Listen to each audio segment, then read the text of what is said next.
कि साड़ी जुरत तो वध सरदार व्यापारी ला जदन तुहाडा मुल गए। तुसां लोग म्यार दे चक्करां विच लालच दी त्रकड़ी तुल गए ते बख्तां दे बेइतबार खुमार तुहानू नस्ल दे नौकर भुल गए। ओए असां भावें रिजवान न टुरंदे रहे तुहाडी गरज दे जख्म तक भुल गए। कि असां ज़हन कहंदे खौफां दे कदी भूत सवार न कीते, साढ़े सौदे होंदे नकदां दे कदी यार उधार न कीते।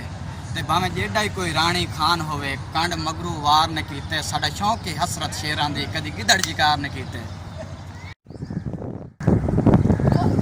जे मासे न होंदे ते तोले न होंदे, जे लकड़ी न होंदी ते कोले न होंदे।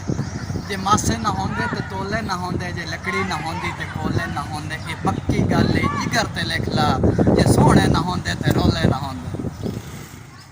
अल्लाह पाक चौधरी मोहसन फरूक समोट वाले को दर्जात बुलंद करे कि उत्थे वक्त कोई औखी लै सी जिथे गल अपड़ा के टुरया है। चौधार असीर समोट वाला अरमान लवा के टुरया है। त्रीजी बाल तो जो मैदाना विच नारा हैदरी ला के टुरया है, और वालीबाल दा मोहसन टुरया ता कायनात रुआ के टुरया है।